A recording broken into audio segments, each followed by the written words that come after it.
Institute of medical science and research के community medicine department द्वारा आयोजित इस छोटे से नाटक के द्वारा आप सभी को हम मनोरंजक तरीके से टीबी के बारे में जानकारी देंगे। चलिए स्टार्ट करते हैं। पहला दृश्य फैक्ट्री सीन, जहां पर ठाकुर साहब मैनेजर रामलाल से बात करता है। जी ठाकुर जी, ये कितने दिनों से खांस रहा है? कितने दिनों से खांस रहा है? अरे ठाकुर जी, ये तो कब से खांस रहा है। नहीं सरकार, कुछ दिनों से ही खांस रहा हूँ। अरे ठाकुर जी, ये झूठ बोल रहा है, ये काफी हफ्तों से खांस रहा है। नहीं सरकार। तुम इतने दिनों से खांस रहे हो और हमें कुछ पता भी नहीं? नहीं सरकार। अरे ठाकुर जी देखो, ये भी खांस रहा है। क्या तुम्हें पता नहीं 2 हफ्ते से ज्यादा की खांसी टीबी हो सकती है? टीबी सरकार, मुझे मरना नहीं है सरकार। एक काम करो जय, पास का एक गांव है रामपुर, वहाँ पे अस्पताल में डॉक्टर राधा रहती है। तुम जाओ, उन्हें जल्द से जल्द दिखाओ। अपने साथ इस वीरू को भी ले जाना। जाओ रामलाल, ले जाओ इन दोनों को। चलो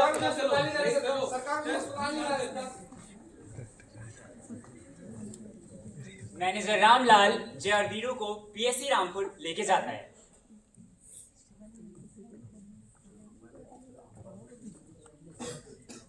मैडम, क्या मैं अंदर आ सकता हूँ? नमस्कार। क्या आपके वजन में घटाव हुआ है? मुझे इसका अंदाजा नहीं डॉक्टर साहब। कोई बात नहीं, आपकी जांच कर लेते हैं। घूम जाइए। जी डॉक्टर साहब। गहरी सांस लीजिए, छोड़िए। गहरी सांस लीजिए, छोड़िए। घूम जाइए। देखिए, आप एक टीबी की जांच करवा लीजिए। टीबी की जांच? घबराने की कोई बात नहीं है। देखिए, टीबी बिल्कुल ठीक हो जाता है इलाज से। आप अभी बाहर जाइए, अभी आपको बुलाएंगे। ठीक है, आप टीबी की जांच करवा लीजिए और फिर उसके बाद आप रिपोर्ट लिख जाएंगे। मरीज को बाहर दूसरे मरीज को अंदर भेज दीजिए। हाँ जी। आपका नाम क्या है?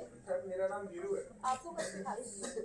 यही कुछ 3 हफ्तों से। अच्छा, 3 हफ्ते से खांसी है। क्या आपको बुखार आता है? जी मैम, अक्सर आता है रात को। रात को आता है। क्या आपको उसके साथ पसीना भी आता है? जी मैम। और आपके कपड़े ढीले हुए हैं? क्या वजन घटा है? जी मैम, मेरा वजन भी काफी घट चुका है। कोई बात नहीं, आपकी जांच करते हैं। आप घूम जाइए। गहरी सांस लीजिए, छोड़िए। गहरी सांस लीजिए, छोड़िए। आप एक टीबी की जांच करा के लाइएगा, फिर उसके बाद हम आपकी रिपोर्ट करेंगे।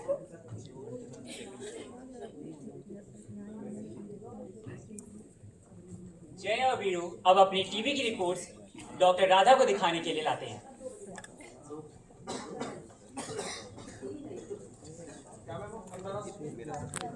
ये लीजिए हमारी रिपोर्ट। देखिए, आप दोनों को टीबी हो गया है। टीबी? इसका पूरा इलाज है। आप लोगों को 6 महीने तक रोज एक गोली लेनी होगी। 6 महीने? हाँ जी, 6 महीने। लेकिन हाँ, आप उसके बाद बिल्कुल ठीक हो जाएंगे और साथ ही आपको पौष्टिक आहार भी देना है। पौष्टिक आहार? हाँ, जैसे फल, सब्जियाँ, अच्छा खाना खाना है। पर मेरे पास तो इतने पैसे ही नहीं है डॉक्टर साहब। कोई परेशानी की बात नहीं है। आपको सरकार 6 महीने से हर महीने 1000 रुपए इसके लिए प्रदान करेगी। ठीक है, आप दोनों 6 महीने बाद आइए। वही मैं कह रही जी हूँ। डॉक्टर साहब। हाँ।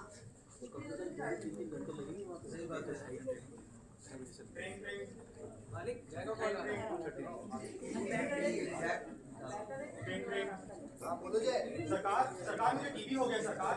अरे जय, तू तो गया अब। सरकार तो मेरा का नमक खाया सरकार। चल चल, अब जा टीबी की गोली का। जी सरकार।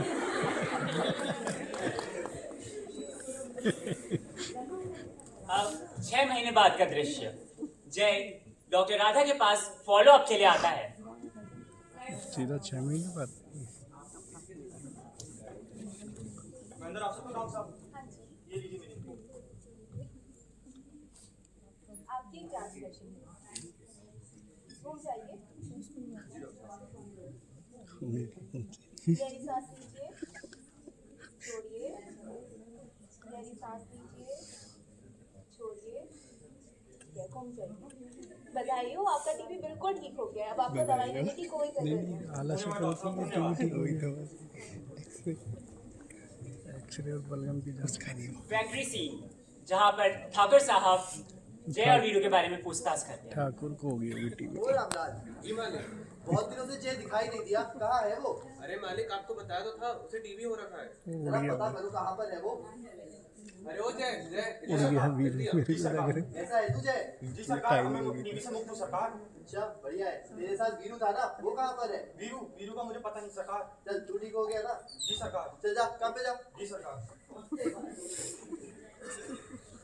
वीरू गया। आशा वर्कर्स अब वीरू के बारे में पता लगाने के लिए फैक्ट्री पे आती है। 6 महीने पता ही नहीं कराया किसी ने।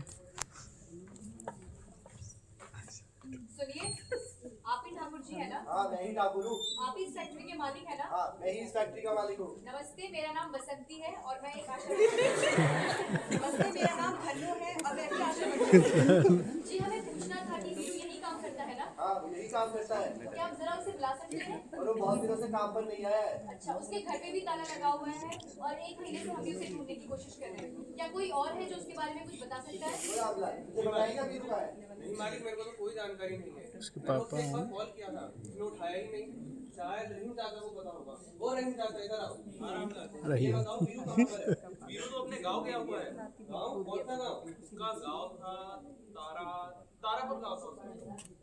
धन्यवाद। चलो बसंती, हमें पता तो चल गया है कि वीरू कहाँ है। तारापुर तो नजदीक ही है, चलो चलते हैं। चल धन्नो।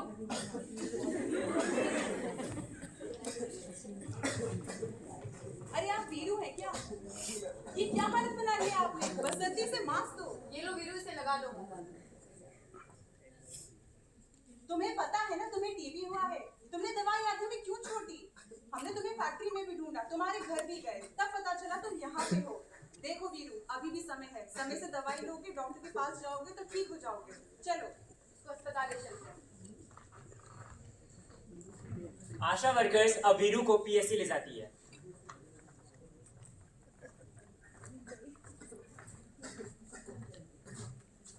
मैडम जी, क्या हम अंदर आ सकते हैं? हाँ जी आ जाइए। चलो वीरू। मैडम, ये वीरू की टीबी की कुछ जांचें हैं, एक बार जरा देख लीजिए इसे। आप तो पहले भी आए थे ना? जी मैम। आपने अपनी दवाइयाँ नहीं ली? मैम मेरे से कुछ 20 दिन में मिस हो जाती थी। देखिए, अब तो आपको पूरे 2 साल तक दवाई लेनी पड़ेगी। 2 साल?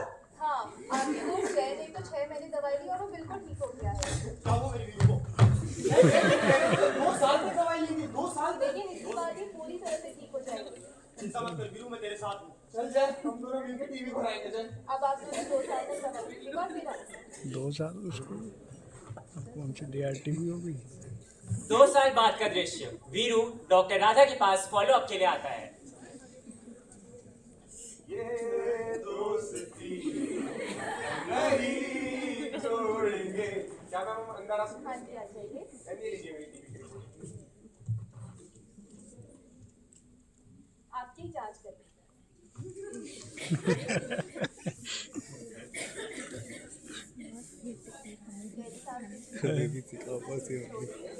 अभी मैं डॉक्टर साहब से सीखता हूँ उन्होंने कैसे एकदम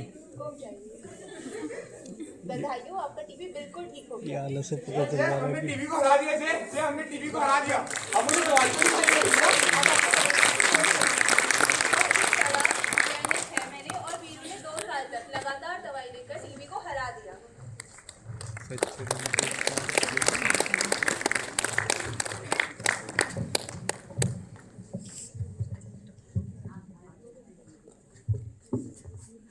अरे वाह तनुप्रिया, आज के इस नाटक ने तो दिल ही जीत लिया। पहले तो लगा था कि कोई नॉर्मल है ड्रामा ही होगा, पर जैसे जैसे कहानी आगे बढ़ती रही वैसे वैसे पता चला कि एक छोटी सी खांसी भी जिंदगी का सिग्नल बन सकती है। हाँ यार सोनाली बिल्कुल ठीक कह रही हो। पहले तो उस लड़के को नॉर्मल खांसी थी और सब लोग उसकी मजाक बना रहे थे, पर बताओ किसको पता होगा वो बेचारा टीबी से जूझ रहा था। इस देश में आज भी लोग टीबी को एक खतरनाक बीमारी समझते हैं, पर उनको नहीं पता कि टीबी का इलाज भी हो सकता है। बिल्कुल सही, टीबी से नहीं डरना चाहिए बल्कि टीबी की दवा छोड़ने से डरना चाहिए। जैसे कि लोग इलाज तो शुरू करा लेते हैं लेकिन वही बीच में ही दवा छोड़ देते हैं, जिस कारण टीबी और भी स्ट्रांग हो जाता है। जैसा कि आप सभी ने देखा कि हमारे जय ने पूरी दवाई ली और वो एकदम स्वस्थ हो गया। वही वीरू जिसने अपनी बेवकूफ़ी की वजह से दवा बीच में ही छोड़ दी, और इसका हर्जाना तो उसे खुद ही भुगतना पड़ा। सही बात है। और साथ में ये भी मैटर करता है कि अगर हम बीमारी से जूझ रहे हैं तो हमारे साथ हमारे परिवार वाले और दोस्त खड़े हों। जैसे कि स्किट में दिखाया गया, जय के साथ, वीरू के साथ अगर जय नहीं खड़ा होता तो शायद वीरू बीमारी से कभी लड़ ही नहीं पाता, वो शायद कभी ठीक ही नहीं हो पाता। ठीक कहा। और हम सबको एक और बात समझनी चाहिए कि टीबी को हम अवेयरनेस से ही हरा सकते हैं। बिल्कुल सही बात है। स्किट में भी तो हमें अवेयर रहना सिखाया गया है। देखो, टीबी किसी को भी हो सकता है, भले ही वो कोई बुजुर्ग हो, जवान हो, अमीर हो, गरीब हो, लेकिन इसमें कोई डरने वाली बात नहीं होती, क्योंकि टीबी के लिए हमारी सरकार ने हमें मुफ्त इलाज प्रदान किया है। तो टीबी पूरी तरह से ठीक हो सकता है, बस हमें थोड़ा सा जागरूक होने की जरूरत है। बिल्कुल सही। अब जब सरकार ने इतनी सारी सुविधाएं दी ही हैं, तो हमें टीबी से डरना नहीं, लड़ना चाहिए। हम सभी संकल्प लें कि हम मिलकर टीबी को हराएंगे। टीबी हारेगा, देश जीतेगा। धन्यवाद।